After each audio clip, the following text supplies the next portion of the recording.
بسم اللہ الرحمن الرحیم فصلی لربک وانحر صدق اللہ العظیم الصلاة والسلام علیک یا رسول اللہ وعلی آلک واصحابک یا حبیب اللہ۔ محترم سامعین اکرام، قربانی کے مسائل، قربانی کے فضائل کے بارے میں گفتگو ہے۔ تو قربانی میرے اور آپ کے سونے لجپال نبی کی سنت مطہرہ، اسی انداز میں حضرت سیدنا ابراہیم علی نبینا علیہ الصلاۃ والسلام کی سنت مطہرہ، جس کے بارے میں سوال کیا گیا کہ یا رسول اللہ یہ قربانیاں کیا ہیں؟ تو اللہ کے نبی نے ارشاد فرمایا یہ تمہارے باپ ابراہیم علیہ الصلوۃ والسلام کی سنت مطہرہ ہے۔ تو اس قربانی کے عوض اللہ تبارک تعالیٰ بہت زیادہ نیکیوں کا ثواب عطا فرماتا ہے۔ اور نیکیوں کا ثواب کس انداز میں کہ جہاں بندے کی گنتی ختم ہو جاتی ہے وہاں رب ذوالجلال کی رحمت کی ابتدا ہوتی ہے، اور اس کے خون کا قطرہ ابھی زمین کے اوپر نہیں گرتا تو وہ اللہ عز و جل کی بارگاہ میں مقبولیت کے اندر پہنچ جاتی ہے اور بندے کے گناہ معاف ہو جاتے ہیں۔ تو قربانی کرنے سے پہلے کچھ ایسی چیزیں ہیں جن کے اوپر عمل کرنا چاہیے، اور جب بندہ ان کے اوپر عمل کرتا ہے تو رب ذوالجلال کی بارگاہ میں ثواب بھی بہت زیادہ ملتا ہے۔ اور میں سے جو پہلی چیز آتی ہے قربانی کرنے سے پہلے، تو سرکار دو عالم صلی اللہ تعالی علیہ وآلہ وسلم نے ارشاد فرمایا جس بندے کا ارادہ ہے قربانی کرنے کا، جب وہ ذی الحج کا چاند دیکھ لے تو پھر کیا کرے؟ اپنی حجامت وغیرہ نہ بنوائے جب تک وہ قربانی نہیں کرتا۔ یعنی قربانی جس وقت بندہ کر لیتا ہے، کرنے کے بعد پھر اب کیا کرے؟ اپنے بالوں کی اپنے اس انداز میں ناخن وغیرہ اب جو ہے وہ کٹوائے۔ یہ اللہ عز و جل کے پیارے محبوب حضور صلی اللہ تعالی علیہ وسلم کی سنت مطہرہ ہے۔ اور اس کے بعد جو اگلی بات آتی ہے، بہت سے افراد ایسے ہوتے ہیں جن کے پاس سرمایہ ہوتا ہے لیکن وہ قربانی نہیں کرتے۔ تو سرکار دو عالم صلی اللہ تعالی علیہ وسلم نے اس کے بارے میں بہت زیادہ وعید فرمائی، اور وہ وعید کیا ہے؟ اللہ کے پیارے محبوب نے ارشاد فرمایا جس آدمی کے پاس قربانی کرنے کی وسعت ہو، یعنی طاقت ہونے کے باوجود پھر بھی وہ قربانی ادا نہیں کرتا، قربانی نہیں کرتا، تو اللہ کے پیارے محبوب حضور صلی اللہ تعالی علیہ وسلم نے ارشاد فرمایا وہ ہماری عیدگاہ کے قریب بھی نہ آئے۔ تو ہمارے کتنے ایسے آج کل لوگ ہیں جن کو اللہ پاک نے سرمایہ بھی دیا ہے اور ان کے پاس وہ سرمایہ ہے بھی، لیکن اس کے باوجود جب قربانی کا وقت آتا ہے، بعض ایسے افراد ہوتے ہیں زکوٰۃ کا وقت آ گیا تو وہ اپنا سرمایہ کسی اور جگہ پر لگا کر اپنے آپ کو مقروض بنا لیتے ہیں۔ کوئی گاڑی وغیرہ خرید لی، کوئی پلاٹ وغیرہ خرید لیا، یا کوئی اور ایسے کام کر لیتے ہیں جس کے اندر سرمایہ ان کا لگ جاتا ہے، تو وہ اپنے آپ کو مقروض کر کے زکوٰۃ سے فارغ ہو جاتے ہیں۔ اسی انداز میں قربانی کا وقت آتا ہے تو بہت سارے ایسے افراد ہوتے ہیں اپنا سرمایہ کسی اور جگہ پر لگا کر وہ کہتے ہیں ہم تو مقروض ہیں، ہمارے اوپر تو قربانی نہیں۔ یاد رکھنا اللہ عز و جل قربانی کی جو چیزیں ہیں نا، اللہ کی بارگاہ میں نہ گوشت جاتا ہے نہ خون جاتا ہے،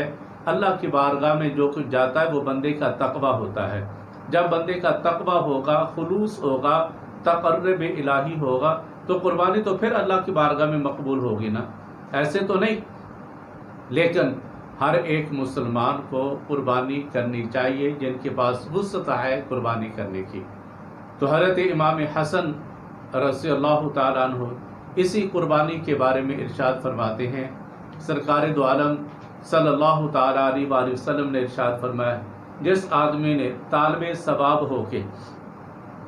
قربانی کی، یعنی اس کا ارادہ ہے طالب ثواب، یعنی ثواب حاصل کرنے کے ارادہ سے جب بندہ قربانی کرتا ہے تو اللہ کے پیارے محبوب حضور صلی اللہ تعالیٰ علیہ وآلہ وسلم نے ارشاد فرمایا قیامت والا دن ہوگا، یہی قربانی کا جانور اس کے آتش جہنم کے آگے حجاب بن جائے گا، پردہ بن جائے گا۔ یعنی بندہ گناہ کی وجہ سے اس کے اوپر جہنم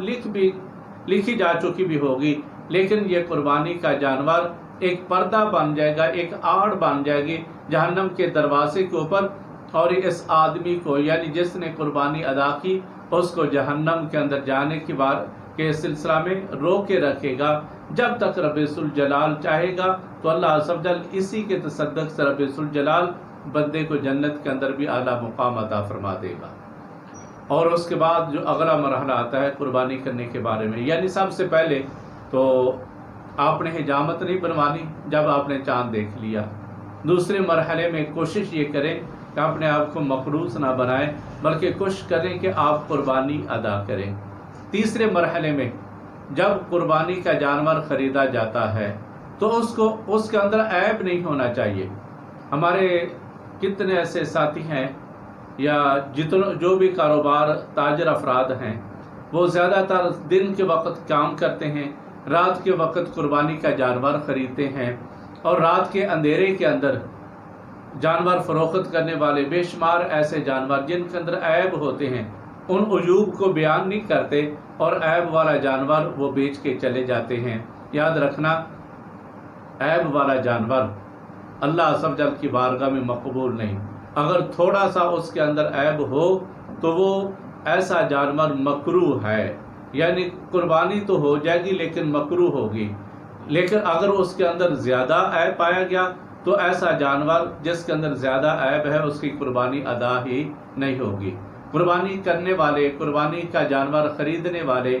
ان کو چاہیے کہ رات کی تاریکی کے اندر نہیں بلکہ دن کے اجالے کے اندر جانور کی آنکھیں دیکھیں، ان کے کان دیکھیں، اسی انداز میں ان کے چلنے پھرنے کا انداز دیکھیں، وہ لنگڑا تو نہیں ہے، وہ کانا تو نہیں ہے، اسی انداز میں اس کے اندر جو اس کے کان وغیرہ کٹے تو نہیں۔ حضرت علی المرتضیٰ رضی اللہ تعالیٰ عنہ فرماتے ہیں ہم جب قربانی کا جانور کرنے کا ارادہ ہوتا تو ہم اس کے کان، اس کی آنکھیں غور سے دیکھتے، اس کے سینگ غور سے دیکھتے، کہیں زیادہ کٹے ہوئے تو نہیں، ٹوٹے ہوئے تو نہیں ہے سینگ وغیرہ، یا کان وغیرہ کٹا ہوا تو نہیں ہے، یا وہ جانور یعنی کانا وغیرہ تو نہیں ہے۔ جب بھی جانور خرید کا آپ کا ارادہ ہو خریدنے کا تو دن کے اجالے کے اندر خریدیں، رات کی تاریکی کے اندر نہیں۔ اس کے اندر بے شمار ایسے عیوب ہوتے ہیں جو رات کی تاریکی کے اندر آ جاتے ہیں، آپ کو پتہ ہی نہیں چلتا۔ مثال کے طور پر بعض جانور کے دانت ٹوٹے ہوئے ہوتے ہیں یا کوئی اور ایسا عیب ہوتا ہے تو وہ بیچنے والے کیا کرتے ہیں، الفی کے ساتھ ان چیزوں کو مصنوعی لگا دیتے ہیں۔ آپ کو اب تو یہی چاہتے ہیں، آپ کو تو یہی پتہ نا اس کے سب کچھ محفوظ ہیں، لیکن جب گھر آتا ہے اس کے دانت بھی نکل جاتے ہیں یا دیگر اس کے ایسے چیزیں ہوتی ہیں آپ کو پتہ بھی نہیں چلتا۔ تو یاد رکھنا قربانی کا جانور بے عیب ہونا چاہیے، اور اس کے اندر عیب نہیں۔ جب عیب آئے گا تو عیب والا جانور قربانی کے قابل نہیں ہوگا بلکہ جائز نہیں ہوگا۔ اگلے مرحلے کے اندر قربانی، جب بھی جس دن آپ نے قربانی کرنی ہے تو سب سے پہلے اللہ عز و جل کے پیارے محبوب حضور صلی اللہ تعالیٰ علیہ وآلہ وسلم نے ارشاد فرمایا آج کے دن یعنی عید والے دن ہم نے جو کام سب سے پہلے کرنا ہے وہ نماز عید ادا کرنی ہے۔ نماز عید ادا کرنے کے بعد پھر دوسرا مرحلہ کیا ہے، اب ہم قربانی کریں گے۔ تو بعض ایسا ہوتا ہے بعض جگہوں کے اوپر ابھی نماز عید ہم نے ادا ہی نہیں کی ہوتی اور لوگ جلدی سے قربانی کا جانور وہ ذبح کر لیتے ہیں، گوشت وغیرہ بنا لیتے ہیں۔ یاد رکھنا ایسا کرنا اللہ کے نبی کی سنت مطہرہ کے خلاف ہے۔ سرکار دو عالم صلی اللہ تعالیٰ علیہ وسلم نماز عید ادا کرنے کے لیے جا رہے تھے تو ایک گھر کے اندر گوشت پکانے کی خوشبو آئی تو سرکار نے فرمایا یہ کیا؟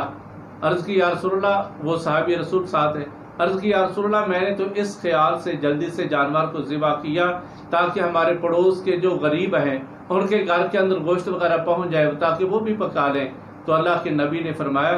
وہ گوشت ہے، قربانی سے اس کا کوئی تعلق نہیں ہے۔ تو اس نے آگے سے عرض کی یا رسول اللہ میرے پاس 6 ماہ کا ایک بچہ ہے، اگر آپ چاہیں تو میں اس کی قربانی کر لوں؟ فرمایا ہاں تم کر سکتے ہو، تمہارے علاوہ کسی اور کو اجازت نہیں 6 ماہ کا جانور ذبح کرے۔ تو اس سے یہ پتہ چلا کہ قربانی کا جانور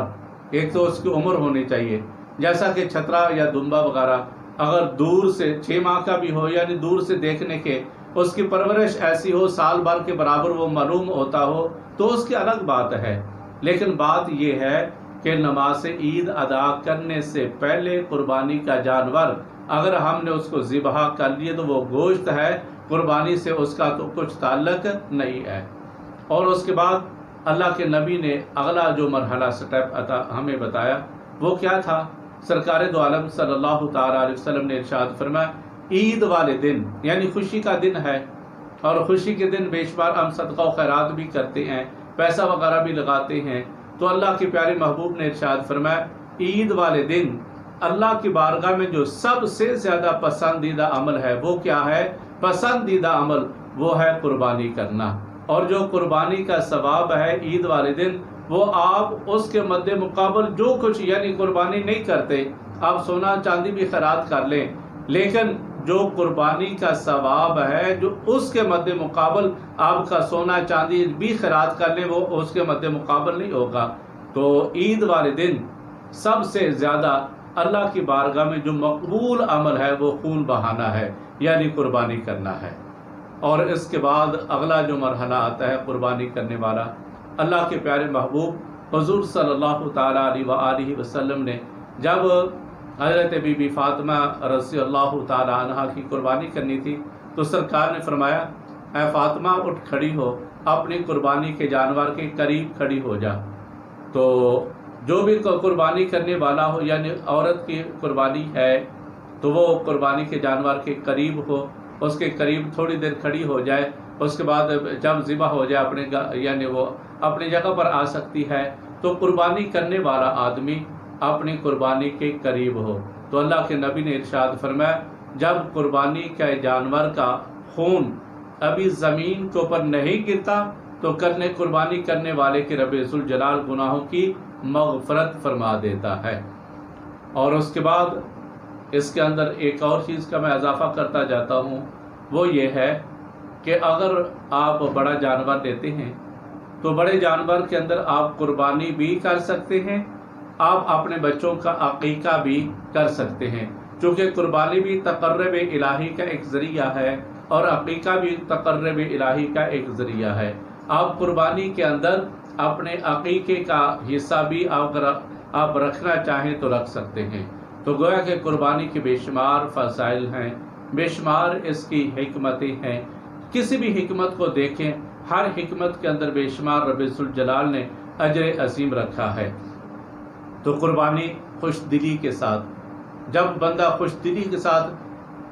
قربانی کرتا ہے، خوش دلی کے ساتھ کرتا ہے تو اللہ عز و جل کی بارگاہ میں اس کا ثواب بھی بہت زیادہ ہو جاتا ہے۔ اور اس کے بعد اگلی جو بات آتی ہے، ایک مرتبہ میرے اور آپ کے سونے لجپال نبی نے 2 قربانی کے جانوروں کی قربانی کی، اور جب قربانی کی تو آپ نے فرمایا یہ ایک تو میری طرف سے ہے اور دوسری قربانی میری ایسی امت مرحومہ جو قربانی کرنے کی استطاعت نہیں رکھتے، اللہ کے پیارے محبوب نے ان کے لیے بھی قربانی کا ثواب تا قیامت آنے والے لوگوں کے لیے جو قربانی کی سکت نہیں رکھتے، اللہ کے محبوب نے قربانی ادا فرمائی۔ تو اس سے یہ پتہ چلتا ہے کہ آپ اپنی طرف سے بھی قربانی کر سکتے ہیں، کسی اور کی طرف اگر آپ قربانی کرنا چاہیں تو اس کی طرف بھی آپ کر سکتے ہیں۔ اگر اللہ پاک نے آپ کو توفیق عطا فرمائی ہے، آپ کے پاس مال و زر ہے، آپ نے بڑا جانور خرید لیا، اس بڑے جانور کے اندر آپ اپنے لیے قربانی کریں، اپنی بیوی کے لیے قربانی کریں، اپنے بچوں کے لیے جو آپ کے پاس بچے گھر کے اندر موجود ہیں آپ ان کی طرف سے قربانی کریں، اور اس قربانی کے اندر ایک حصہ کا ثواب اللہ کے پیارے محبوب حضور صلی اللہ تعالیٰ علیہ وسلم کی طرف سے کر لیں۔ اگر یہ قربانی مقبول ہو گئی تو ہماری دنیا بھی بہتر ہو جائے گی، ہماری آخرت بھی بہتر ہو جائے گی۔ تو اللہ تبارک و تعالیٰ ہم سب کو قربانی کے جانور خریدنے سے لے کر قربانی تک تمام مسائل کو، تمام چیزوں کو یاد رکھنے کی رب ذوالجلال توفیق عطا فرمائے، اور صدق دل سے سب کو قربانی کرنے کی رب ذوالجلال توفیق عطا فرمائے۔ وآخر دعوانا ان الحمد للہ رب العالمین۔ السلام علیکم ورحمۃ اللہ وبرکاتہ۔